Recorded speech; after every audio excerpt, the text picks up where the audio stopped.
Gonna jump in then. Let me just check one more thing. Just switch to group view and back.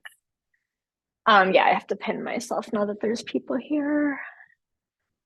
Okay, so my name is Sheena Paulus, and a lot of you might know me from the Just Like Fine Wine Adult Gymnastics group. I am the admin and I'm the founder of the group. I'm also the director and originator of the original adult gymnastics camp. I competed in adult gymnastics for many, many years and competed as a kid as well. And I enjoy helping adults both with conditioning as well as with access to the sport as an adult. So, with all that being said, my main job and my real job, quote unquote, is a corrective exercise specialist. And that's really what we'll be focusing on today with the lens of what adult gymnasts will need. And so, today's talk is about little known posture pointers for adult gymnasts. Now, I'm approaching it as a perspective of a health professional, as a personal trainer, as a corrective exercise specialist. You'll hear other things from your coaches, and you'll hear other things from dance teachers. I'm approaching it more from a perspective of how your joints feel, your body's health, but also how that can help your performance. So a lot of times a healthier style or technique is actually going to result in a better performance as well. And you don't have to choose, which is really cool. So how we're going to start this is talking about how we stand and how that affects our health and our performance. Now, even if you're not a person that stands a lot, we all do stand, whether it be waiting in a line or at practice, waiting between turns too. And so how we stand really does matter.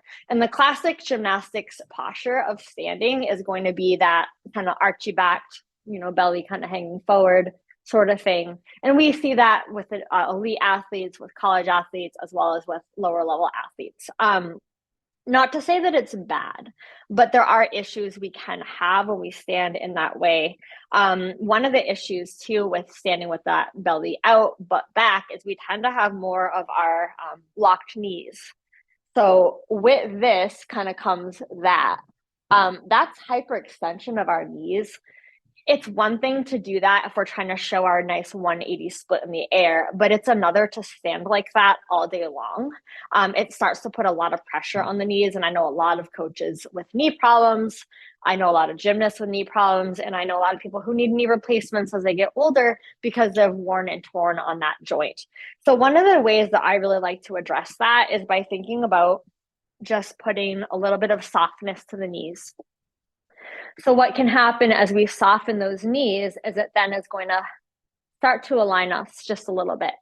So I'm big on, what can we change to help ourselves feel better with not as much thought behind it. If we just tell ourselves to, soften those knees, we're then going to get that alignment kind of coming better from the top. And I'll be covering that in a little bit more detail soon. But I wanted to just kind of touch on some things for this beginning portion. So next we can talk about the feet. Now, a lot of gymnasts put more pressure, and it's hard to see in this kind of format, but more pressure on the outside of my feet rather than a balanced foot. It's very, very subtle, but you'll see almost like the big toes will start to, I probably should have disabled that I had to approve people, but that's okay. So if I take my shoe off, a little bit easier to see where am I rolling to the outside or am I flat? And so that's another thing where we can easily think about that. So I'm going to have everybody try that with me right now. We're going to focus on something that I like to call the tripod foot. This is a great thing to do as well for beam. So with tripod foot, you're simply going to stand, and we're going to go back to those knees slightly bent like we had talked about. And then we're going to sense, do I feel that my ball of my big toe, my ball of my pinky toe, and my heel have about equal weight? It doesn't have to be exact, but you want to feel that there's equal weight there. And for me, I'm one of those people that does like to roll out. So I have to really tell myself ball of big toe has to be touching the ground. Now, we don't want to grip and claw with our toes, but just getting that to touch. So make sure that you're trying this out as you're watching, because it is really, really helpful to get this feedback. If you have to stay seated, you can always do it in a chair with your feet on the ground, but just feeling how we can sense that. And then furthermore, do we have more weight to one foot, or do we have maybe more weight way in the toes to where our heels are lifting. So you can sense that and you can do your best to normalize that. And then we can take it a step further and work. Can we go to single leg? And can we feel that tripod, or do we then lose it? So we always want to make sure we're going to the next level of something that we're then able to keep those good habits that were formed. Now, if you have trouble feeling the weight under one of your joints, such as the heel or the big toe or any of the other ones, I actually like to say that I murdered my yoga mat here. That's a little drastic to say, but I had to chop it up on one of my older yoga mats, and they're actually super glued together because I like the little bit of extra thickness. And this would be best done barefoot, but you could put this underneath the ball of your big toe. And just having that little bit of something under there can be really nice to sense that as you're working tripod foot.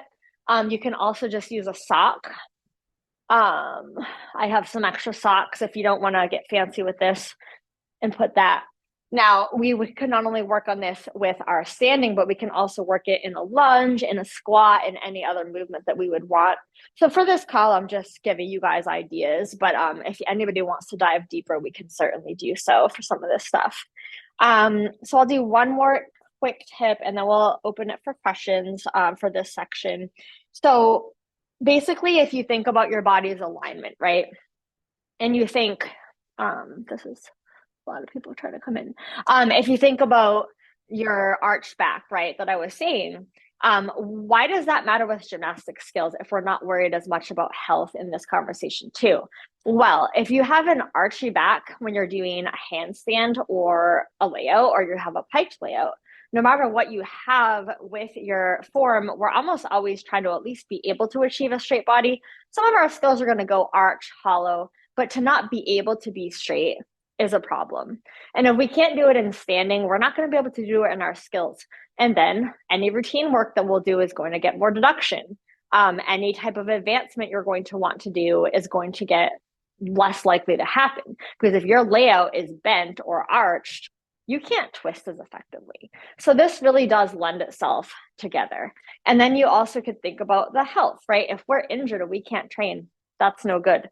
So standing without that really good alignment is going to cause more strain, not only on our knees, like we talked about, but also on our hips and also on our spine.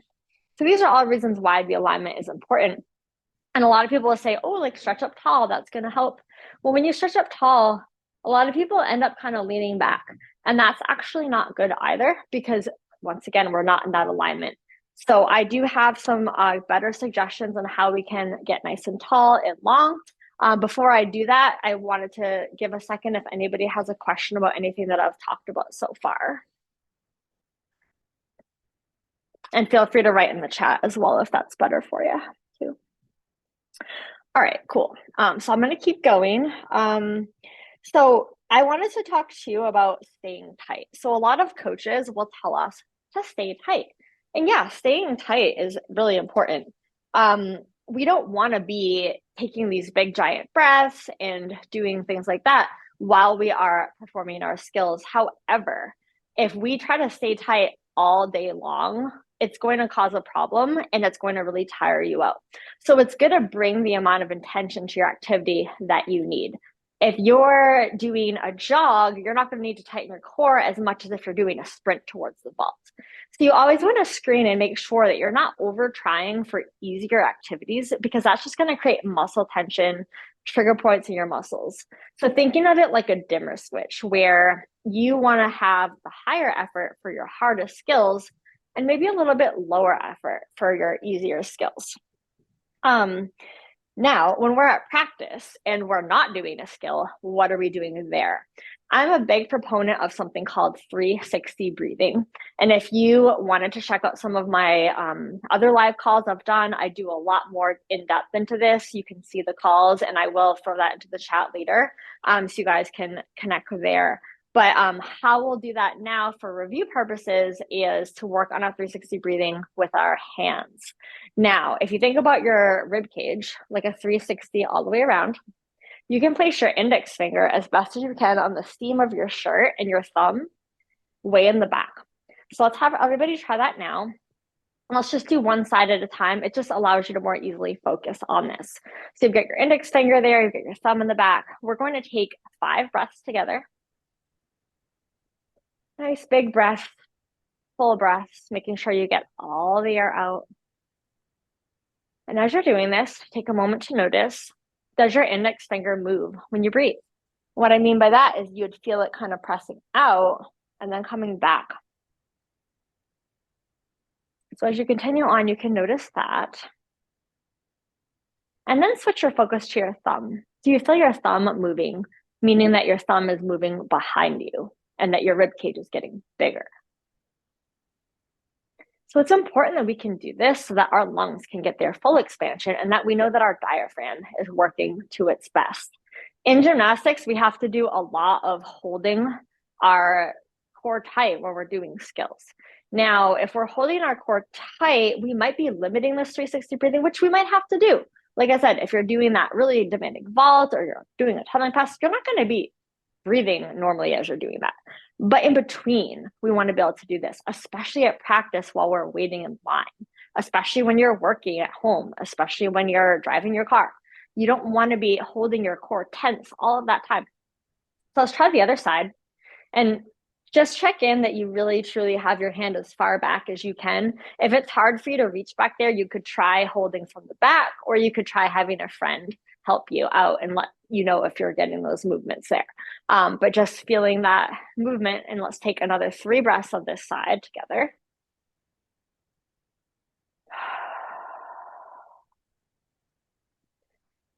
And just by paying attention, you might be able to get more movement. A lot of us put all the movement in the front. That's not a bad thing that we have some movement in the front, but you'd want to make sure you can get the back as well. And if you struggle with a tight back, have back pain, not to say it's as simple as breathing, but this can help a lot. I used to have a lot of back issues and pains, and it's so much better since I've worked on my 360 breathing. So hopefully you guys can experience some of that too. So like I said, I'll definitely get that link in the chat for you. And I will put it in the PDF after this call is done, where you can look more into getting more exercises with this, because this is just more of like one thing, but I have a lot more where that came from for you. The other thing I wanted to talk about in gymnastics, again, a lot of times our coaches will say, pull your belly button in. And it's like this, oh, like try to get that in there. So the thing about that, and again, I'm not saying it's wrong to do that, but there can be a healthier way. So if we have our abs here, we have our TA muscles, which wrap around, kind of like a corset. So they start and then they go around and they land near your spine and then they land near your front, and they don't actually touch each other. So with our TAs, we have our lower TAs, our middle, and our upper. And these TAs are designed to help form a corset around our abs. The corset holds everything in, which is aesthetically pleasing, and it also helps with our performance as well as our alignment and our skills. So when you suck your belly button in, you're actually prioritizing your middle TAs. What that can do over time is it can limit how well our breath can descend toward our pelvic floor.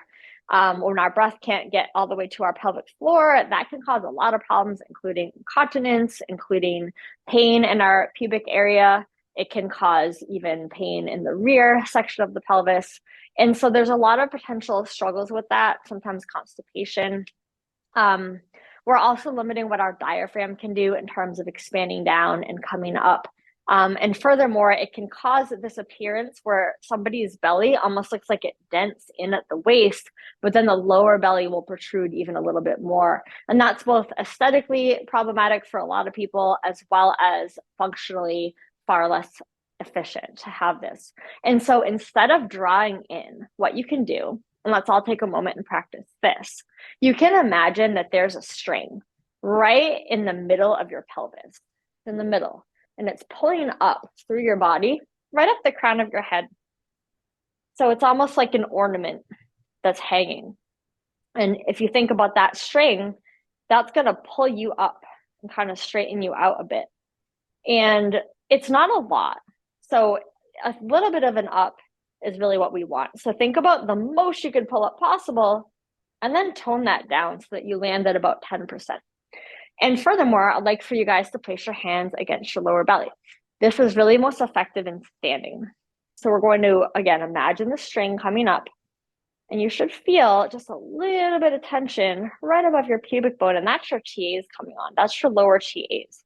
If you don't feel that, don't worry. I've got an exercise we can work on later together, but that's really how you'll know if it's working and if you're getting those muscles. And by doing that, your alignment's going to straighten without you having to pull in your belly button. And that's really the way to go here. And so when you're doing this, when you're just standing around, a little bit of 10% is plenty. If you're doing a skill like punching for back layout, you'd want to do it a lot because you need a lot more tension. So like I said, always bringing that amount of tension that you'll need is a good approach for those TAs. And so really taking the time between turns when you're waiting in line to practice some of these things. You're there anyway, you're waiting in line. Go ahead and take good use of that. And that will kind of help too undo a little bit of some of that tension that can build up when we train, so that hopefully by the time you're done with your practice, your body isn't quite as revved up and tense because you took that time to decompress between your turns. And so, like I said too, our corrective exercise stuff like this will apply to your skills. So you're really not having to think of it as separate of like, oh, this is my rehab and then there's my skills. We're kind of bringing the two together, which I think is really cool. And you'll find that your line improves. If you judge, have routines judge, you will score better with this. It helps you on bars to have that nice line. Your beam presentation, all of that can be a lot better too. So keeping in mind basically that being tight, how are you tight? Are you tight by stretching tall? Are you tight by pulling in your middle? And then making sure that we adjust that tightness for our demand and our skill.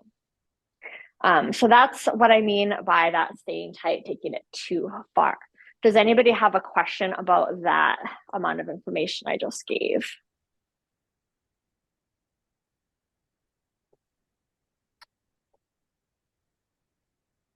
Okay, sweet. So what I'm going to do, oh, sorry. Gina, I have a question. I have a question. Yeah, sorry, I I You're just left the good. store, so I'm like not quite on. So when you pull the string up from your pelvis, and then you tighten, is that like first take a deep breath and then pull the string up, and then when as you're exhaling, you're tightening? Is that what you're saying? That's a really good question. And so when I teach this, I teach a couple of things. I teach one thing called breathing through a brace, and I teach another thing of just the reps of it. And so in this case, because it's a postural cue, we would ideally be breathing through that. And so I wouldn't pair the breath with it. What I would do is try to do my tallness, and then I would continue to take slightly smaller breaths because my lungs are now not quite as able to expand. But I would not be necessarily cueing it with breathing. We will be working on a core drill later today where there will be an inhale here, exhale here, brace timed with that. But it is good ultimately to have the ability to do it both for reps as well as for holds. Awesome. Thank you. Yeah. Yeah. And then it looks like you're sitting as well, right? Now. I just left the store, so Yeah. I was doing So it in the when you're parking lot, no, like no, trying to like. that's cool. No, and you can do it sitting too. That's why I was saying, because so if you're in a chair, you can still stretch tall. Yeah. And that's another good point. So I'm glad that you popped up, because if I'm doing it while I'm in my chair, I can still feel that tension with my core there. And it's a spot right above the pubic bone that you're supposed to like Yes, tighten as you do that. totally. Yeah, and because so we have a lot of layers of abs. We have our rectus, which is what we know as our six-pack muscle. They look Right. like little raviolis if you have no fat on us. Um, and then we've got the TAs that wrap around. And so if you feel like my whole belly is tight, you're getting all the abs there. You're not just isolating TA. And so all the abs are great if you're doing a kip, but if you're just Right. standing, I wouldn't necessarily want you engaging all of those Right. abs. So yeah. Awesome. All right. Thank Was you. that you're welcome. Do you have any other questions? Yep. No, that's great. Thank you. Okay, perfect. Thank you for asking those. That's great. Okay, so now I'm going to give you guys one more tip about posture too. So then if the tall thing is kind of okay, but you're not really sure it's working for you, there's lots of different ways to do this too. And so another way could be to check in of how straight you really are is that you can place one hand over your pubic bone and the other hand over your sternum or your chest bone. And when we have our hands like this, we can then say, am I lined up? Or is one hand in front? So for most gymnasts, they're going to have their pubic bone in front. And it probably won't be as dramatic as I just showed, but that's what most commonly happens. And so by placing our hands, we can get that feedback of saying, okay, where's straight? And then we can work that as well. Once you get used to it, you don't need your hands anymore because you can sense it. But as you're getting used to that, that's a really good way to check in and seeing how you're doing with that. And so then too, you have to think about when you are leaning back like that, how much pressure is that putting on your spine? Our spine is designed to handle lots of pressure when the vertebrae are stacked one on top of the other. But once we start shifting that, then the pressures do get a lot greater and you're increasing your risk of developing some overuse with those vertebrae as well. The other thing to think in mind too is when you have those hips a little bit more forward, what we do with that is we're actually, let me grab my pelvis too. We're going to put a couple of things of pressure that are going to be a little bit problematic. So here's our hip and here's our ball. And when we stand with our hips more forward, we're actually encouraging the ball to start sitting more forward in the socket. It's kind of hard to see, but like that. And as you can imagine, a hip not being centered in the socket is not going to be a happy hip. So it also does increase the risk of labral tears in our hip, which is a fairly common thing, but we probably would rather not develop that if we don't have to. And so the hips back can be a really good way to help with some of that wear and tear, so shifting those hips back. How you can tell if you're someone that has this problem, take note next time you're brushing your teeth. If you're brushing your teeth and your hips are touching your counter as you brush, that's a problem. You don't want your hips to be in that position. So that's a really good way. And when I'm tired and I'm brushing my teeth, I totally do it and I catch myself, even though I know better. So it's something kind of, that everyone can check throughout their day and see if they're doing that. And then you want to try to change that habit for yourself. So another thing we can look at is how we look from the side. And so I like to do a checklist of, okay, when I'm standing from the side, my knees are soft. Is my ear over my shoulder, over my hip, over my knee, over my ankle? Now, you might have a little bit off here and there. Like for me, I know my head is a little bit more forward, work in progress, but I'm trying my best to get myself as close as I can be to that. So if I'm standing like that or like that, I'm just way off. So just trying to bring yourself as best as you can is a really good way to check in. So using a mirror is great. And then the more aligned we are, the better our posture, the better we're going to learn our skills, the better our routines will be judged. And the judges do notice, because if everybody is having misalignment and then the judge sees somebody in really good alignment, they're going to notice that and that's going to stand out. So that's a really good way to set yourself apart from everybody else. And so with all this talk about posture, you'll think to yourself, okay, well, now I'm just going to stand like this all day long.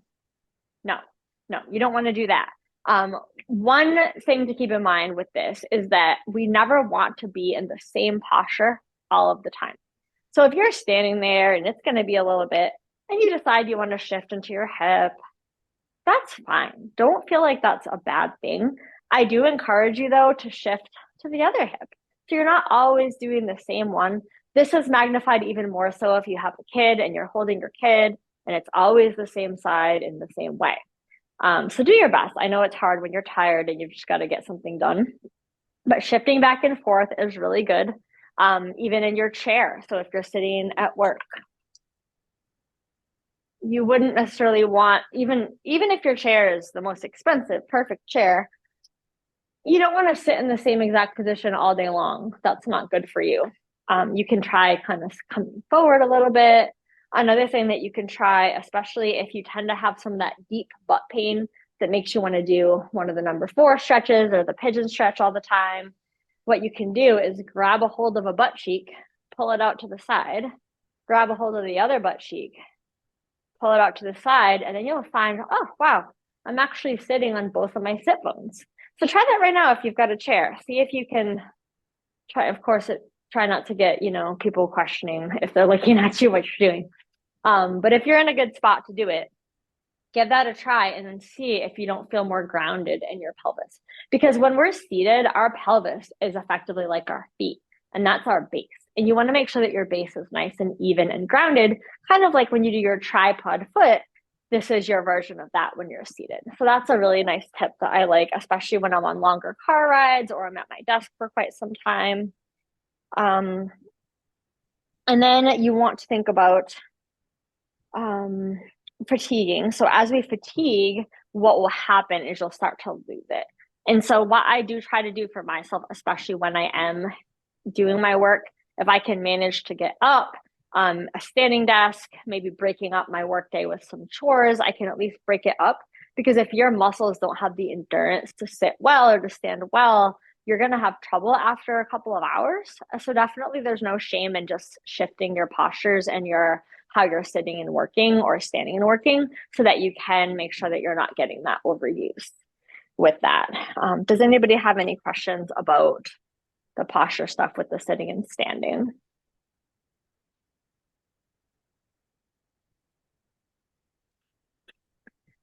All right. Sorry, Gina, I have another question. Yeah. Yeah. So you know how when the ballerinas always say tuck your hips under? Yes. Is that something that you're talking? Is that kind of what you're talking about when you say like your hips are not too far forward, but they're just like straight? Or what are you saying? Yeah. So it is hard because I'm trying to like not go on and on forever about things that are like too specific. That being said, I would love to address this because it's a really important question. And I basically have like whole calls on this thing called anterior posterior pelvic tilt. And so you'll definitely want to check that link when I put that up. But to give you a brief kind of coverage of that, so this is considered a normal pelvis where we are about 10 degrees forward, and that's actually normal. Now, if we're more forward than that, which is most of the gymnasts I work with, that is more anterior. So we would refer to it as an anterior tilt. And then if we're tucked under like the ballerina, that is more of a posterior tilt.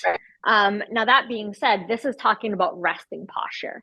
Maybe the ballerina is actually fine, but she can posterior tilt when she's doing ballet, but then she stops doing that when she's at the supermarket. Oh, got it. Okay, thank you. Which is fine and good, right? Well, I shouldn't say that.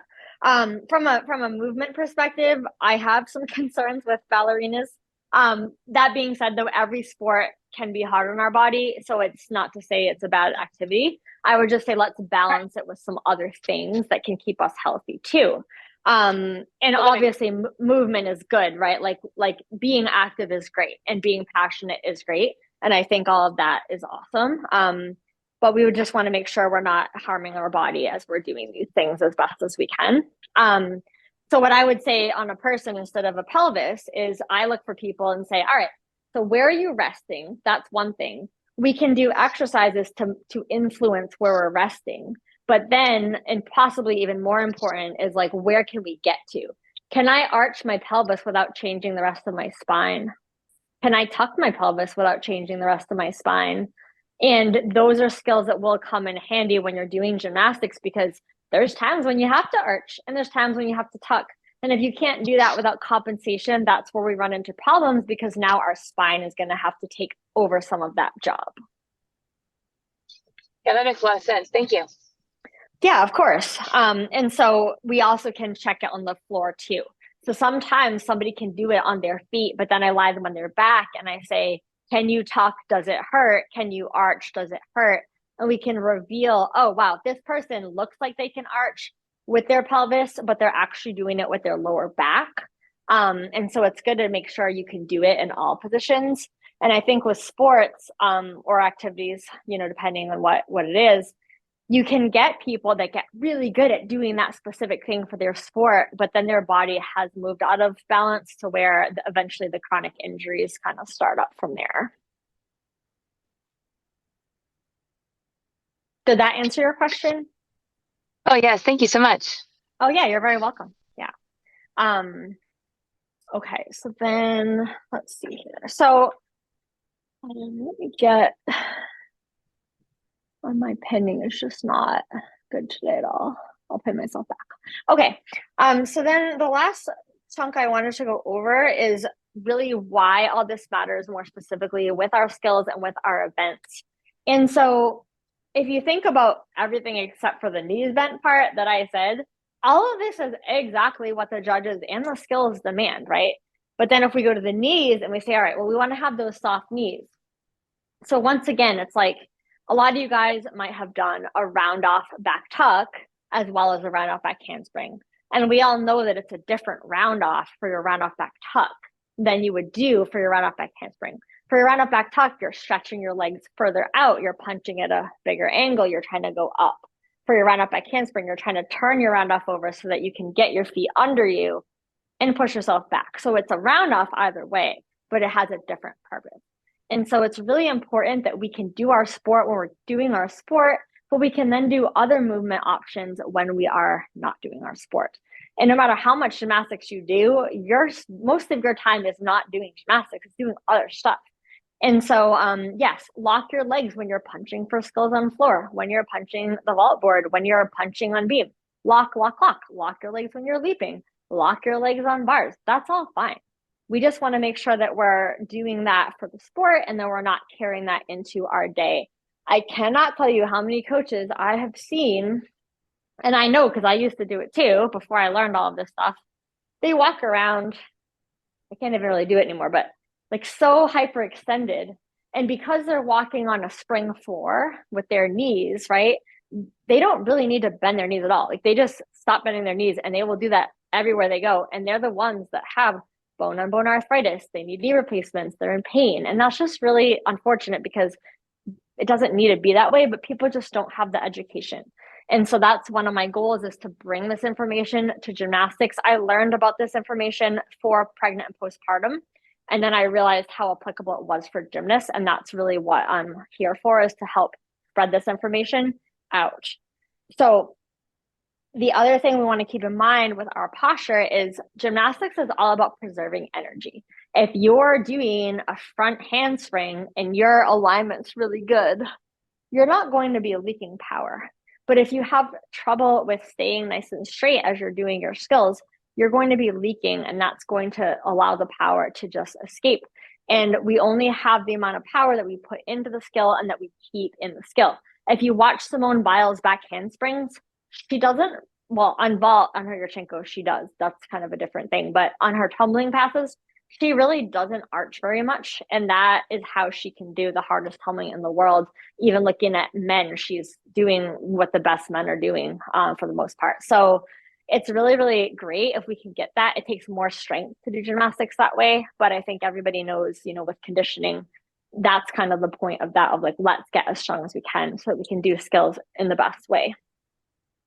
Then you also have to keep in mind when you're doing things like a beam routine or a floor routine, there's choreography in there, and artistry is a significant portion of your score.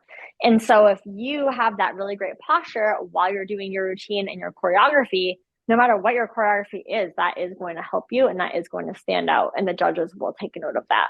And so just taking the awareness of the fact that, oh, this does matter and it's worth thinking about. And then you'll also find that your endurance for your routines gets better. So for example, too, even on something like bars where it isn't as much of choreography, when I did my bar routine, I always had a point in which I made sure I was breathing. I made sure I was taking a breath, my squat on as I stood up from that. And if I didn't choreograph that into my bar routine, I wouldn't do it. And then I would run out of gas by the time I was doing my final giants because I hadn't been breathing.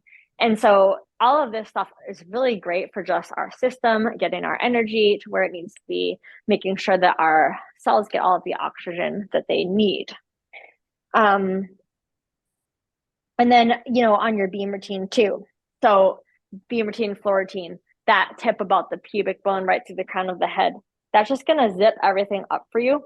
That can also be really, really helpful for toe turns.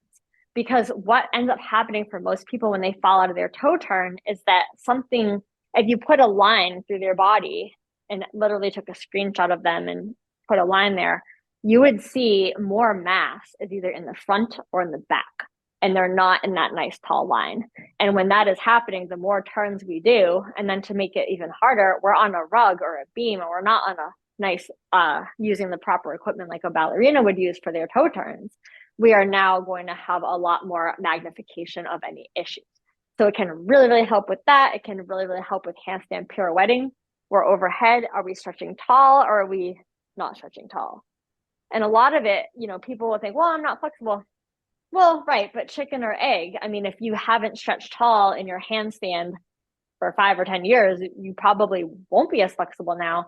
So one of the things I really like for that is on your stomach and then arms overhead, and then trying our best to flatten our armpits as best as we can. And then seeing, this is like stretching tall, but we're doing it in a horizontal, position. And then what we need to make sure of is that as we're stretching that way, we're thinking of it as long. So we're stretching long, long, long, and that will then carry into our handstand and carry into our pirouetting skills. So then bringing it back to that dimmer switch one more time as we wrap things up here. If you're doing a double layout, your tension's got to be a lot more than if you're doing a forward roll. But keeping in mind that just using that dimmer switch and thinking about how much tension I need to bring to this activity. And even with conditioning, if you're doing shaping work, maybe hollow rocks, don't bring 100% to that because you need to learn how to preserve your energies. And so I like to play a little game of like, how little tension can I bring to this hollow hold to where I could do more of them? But then when I'm doing something super, super hard, like a rope climb with my legs up, I'm going to bring all my tension to that. But I notice a lot of people have trouble when they over try with the easier stuff. And actually, there's a good amount of research out there showing that the best elite athletes are not necessarily the strongest. They're the best at resting in between attempts.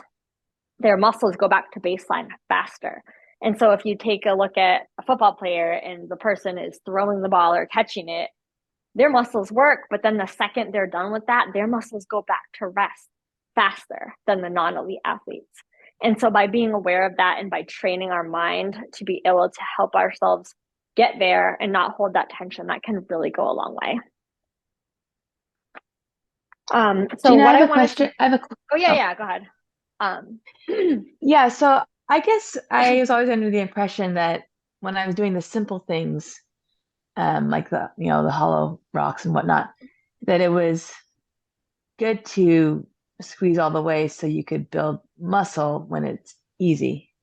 And I could draw upon that strength. I thought it was building my strength, draw upon that strength later when I need it for the skills.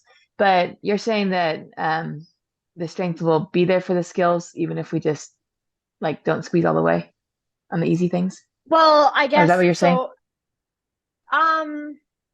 Well, it would be if you're training it. And so, what I'm saying is that if you're doing an easy conditioning, then I would say my perspective of it is let's figure out how to do this with the least effort. Not that you're doing it wrong, but I want a perfect hollow hold and I want Right. you to have enough energy to then do another conditioning thing right afterwards. Right. And doing more reps would be better than just holding it really strong and tight for as long as you can. Yeah, so like for example, what I would look at it, especially from a strength and conditioning expert, is if you find a hollow hold easy, then maybe that isn't the best drill for you to build strength. So to build Right. strength, we would generally want to find something that makes us pretty tired by 10 reps. And that might mean Got you it. have to do a hanging leg lift, or you have to do Hmm. a rope climb or something like really hard. Mm. If you can do something for more than a minute, you're building endurance, which is important, especially if you do routines. Okay. But you're not like just by squeezing harder. I don't feel that that's the most efficient way to get stronger. Yeah. It's a Makes way, sense. and it's a way that they'll do with big groups of kids because they have 30 kids and there's no bars available, right? Right. So the Got it. only Got it. thing they Okay. can do with the group of kids is do a hollow hold. There's like nothing else available for them. And furthermore, kids need a lot more, well, I should say beginners. They don't necessarily have to Hmm. be kids, but a beginner needs more reps of what we call neural strength, meaning we need to teach that muscle how to come on, which is a learning thing. So it requires time of learning that. But then once we know that, we would then need to what we call overload the muscle. Okay. All right. And so I would suggest like add some ankle weights possibly, do something harder. But I would not say like, let's just squeeze our muscles harder and that's going to fix the problem. Like, I don't feel that that's the case. Right. Yeah. Cool. Thank you. Yeah, no problem. And I was just saying that the last kind of active piece I was going to do, and then we'll even see if more questions come up, is I wanted to show something called a TA drill. And I call this one thinking of lifting the feet without actually doing it. And so anybody who's in a position to lie on their back, we can go ahead and try that one now. Let me just get us there. And so you'll be on your back, like I said, and then we'll have our legs bent, feet flat. Now here's where that breathing drill comes in, like I was describing before, where we can work on the breath. I do like to do a breathing component to start with until people are good with that, and then I'll move them to breathing through a brace. So here we're going to inhale breath, exhale breath, and then you can draw your pelvic floor up in your body a little bit. And when you do that, hopefully you'll feel a little bit of tension under your hands. So this is called finding TAs. We just want to feel a little bit, again, going back to that 10%. And then inhale breath. As you inhale, you can let the tension go. Exhale, feel those little bit of TAs. Now, if I go ahead and lift my legs, I'm going to feel all my abs come on, which isn't a bad thing if we're working on full abs. But if we're trying to isolate our TAs, it's actually better to do something a little bit easier. So we can go inhale breath, exhale breath. I'm going to think about lifting my feet, but I'm not going to do that. And as I do that, I kind of unweight them to the point where if somebody had a piece of paper under my foot and they slid it out, it would come out more easily because I unweighted my foot, but yet my foot is still touching the floor. And then I can let that go. And by pairing the inhale with the pelvic floor relaxing, exhale, pelvic floor engages, start to lift the feet. We're able to incorporate pelvic floor, which again, this call isn't really about that. I do have other calls where we cover that in depth. But if you do have pelvic floor issues, something as simple as this can really be helpful as a starting place. Let's do another one together. Inhale and exhale, and then thinking of lifting those feet. And again, we're going for like a 10% at the most here to bring those TAs on. And even with young gymnasts, very skilled gymnasts, elite gymnasts, if I test their TA strength, it is quite poor on a lot of these kids. But yet their rectus, their psoas, which is the muscle deep in kind of the groin area, those muscles are actually over strong, which is awesome and good, except for the fact that when the TAs are not matching that, we then set ourselves up to have more of the back pain, the back herniations, sometimes the hip pains and the hamstring pulls and all of that stuff. So sometimes we do want to work on isolating. And then once that muscle is strong, we want to bring it back and use all the muscles together. But like with physical therapy, if you hurt your ankle, you're not going to start with jumping on one leg repeatedly. You're going to start with a TheraBand around your foot and you're going to go out and in because you need to isolate those muscles here and make sure that they're pulling their fair share. Whenever we do something that is very hard for us, our body goes into survival mode and it uses whatever it can do to get the job done. That's why you see people who cast and they bend their legs and bend their arms and they're bending everything because they're trying to just get their body up at any cost. But when we're trying to rewire how our body's performing, we actually want to back it up a little bit, do something easier, do it really well, and make sure that we're doing things properly, which is really how we should be doing gymnastics anyway. But if you don't have the information, you don't even know where to go back to or where to isolate. And so that's where somebody like me can come in with help of, hey, like this is the part of your body that's maybe a little bit weaker that we could work on building that strength. And the pelvic floor muscles really help with this too, because when you pull your pelvic floor up, you're getting more of the TAs. And you can even work on that, whether you're sitting or standing. Once again, our hand right above our pubic bone. If you draw your pelvic floor muscles up, you should feel something happening under your hand. If you don't feel that, definitely check out my other calls because that is a problem and your body is not using all the muscles it could to help.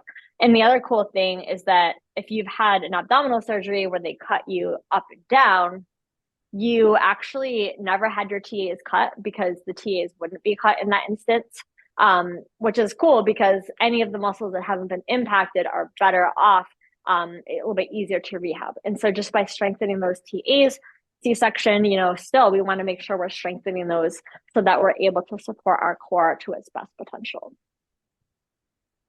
So that was all I had planned for today. If anybody has more questions or even potentially unrelated questions that you want to run by me, I'm more than happy to take them. I'll hang on for a couple minutes and see if anybody has anything. And while I'm waiting, I will get the links that I had told you guys about. So let me go find that.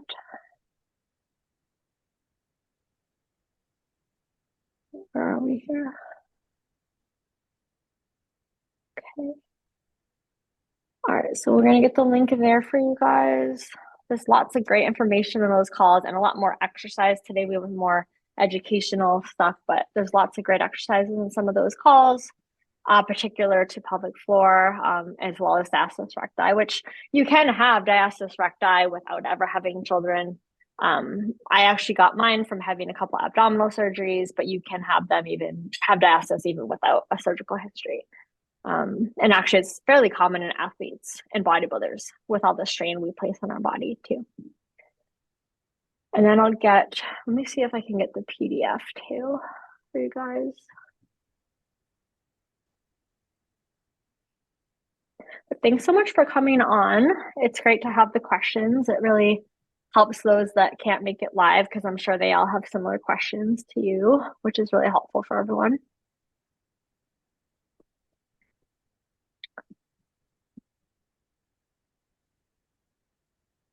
All right, I'm not going to be able to get that other one right now, but I will send a follow-up email and there will be a PDF of what I went through. I know sometimes it's easier to read it. So if that's of interest, just check for your email and I'll be able to get that to you guys.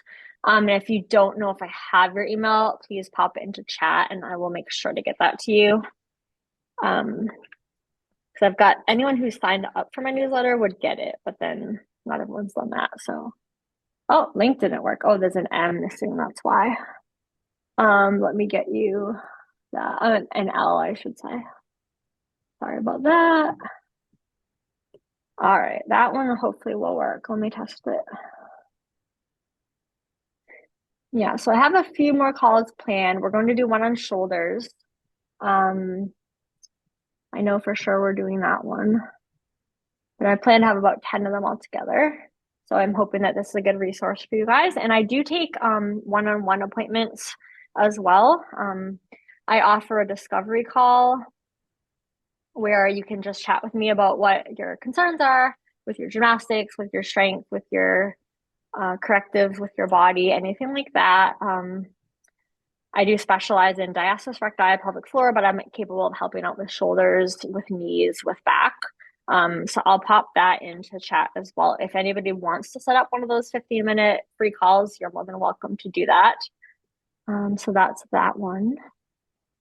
And if no one else has questions, I guess we'll call it a day. It's been almost an hour and people have to get back to stuff. But thanks so much for joining and hopefully you learned a couple new things today and I'll get this recording out as well pretty soon. All right, enjoy your day, everybody. Bye.